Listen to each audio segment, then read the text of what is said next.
পেলাই যি এটা সমস্যাৰ এটা উদ্ভৱ হৈছে এই বিষয়ে লৈ পেলাই আজি আমাৰ জিলা প্ৰশাসন আৰু লগতে হাউলি মিউনিচিপালিটি আৰু যি আমাৰ নমাটি যি চতুৰ্ভুজ আমাৰ যি নামঘৰ সেই নামঘৰৰ লগতে হাউলি উন্নয়ন সমিতিৰ লগত আমি আলাপ আলোচনা কৰিছোঁ।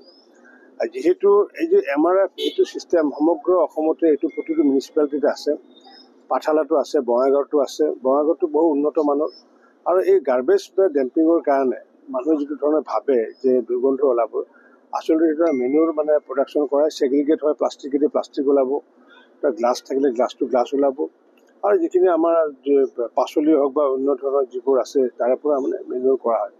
আৰু সেই প্ৰজেক্টটো অসমৰ ভিতৰত এতিয়া খালী মাটি এলটমেণ্টৰ কাৰণে অকল হাউলিতে বাকী আছে। আৰু এই প্ৰজেক্টটো যদি হাউলিত নহয় তেতিয়াহ'লে হাউলিৰ আগন্তুক ডেভেলপমেণ্ট ফাণ্ড বা ভাৰত চৰকাৰৰ যি ফাণ্ড থাকে সেই ফাণ্ডৰ পৰা বঞ্চিত হ'ব, যাৰ কাৰণে তাৰে পৰা মানে আমি যাতে ৰক্ষা কৰিব পাৰোঁ, যাতে আমাৰ আগন্তুক ভাৰত চৰকাৰে যে ফাণ্ড যাতে বন্ধ নহয় তাৰ কাৰণে আজি আমি আলোচনা কৰি পেলাই সমাধান সূত্ৰ উলিয়াইছোঁ।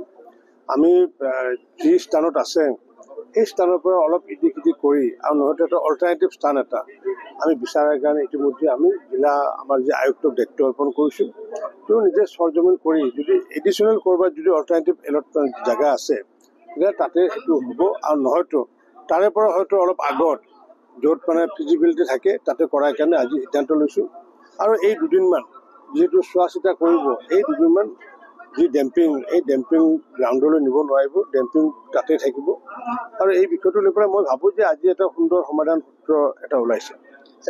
কি হ'ব এইখিনি টাউনৰ বস্তুখিনি এইখিনি তেওঁলোকে ব্যৱস্থা কৰিব ইতিমধ্যে, মানে তেওঁলোকে অন্য ঠাইত এই দুদিন, কাৰণ যিহেতু মুখ্যমন্ত্ৰী ডাঙৰীয়াই ৰাস মন্দিৰৰ কাষত মানা কৰিছে, গতিকে অল্টাৰনেটিভ ক'ৰবাত এই দুদিন হয়তো পেলাব। আচলতে ৰাইজক বুজাত অসুবিধা হৈছে নেকি?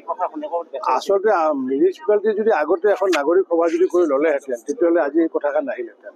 কাৰণ মই পাঠশালাত মোৰ একদম 10 নম্বৰ ৱাৰ্ডৰ ভিতৰত বনাইছিলোঁ আৰু মই নিজে কৈছিলোঁ যে তাৰ পৰা যদি দুৰ্গন্ধ ওলায় মই ৰিজাইন দিম বুলি কৈছিলোঁ। আজি পাঠশালা ৰাইজে তাত য'ত বনাইছে, আজিও মই কৈছোঁ এই ডেম্পিং গ্ৰাউণ্ডটো হোৱাৰ পিছত যেতিয়া MRFৰ যিটো মেচিন টেচিন বহিব, মই আজিও কৈছোঁ যে মই সামাজিক জীৱনে বাদ দিম যদি ইয়াৰ পৰা যদি দুৰ্গন্ধ যদি ওলায়, কাৰণ মই সেইটো জানো এই বিষয়টোৰ লগত যদি জড়িত।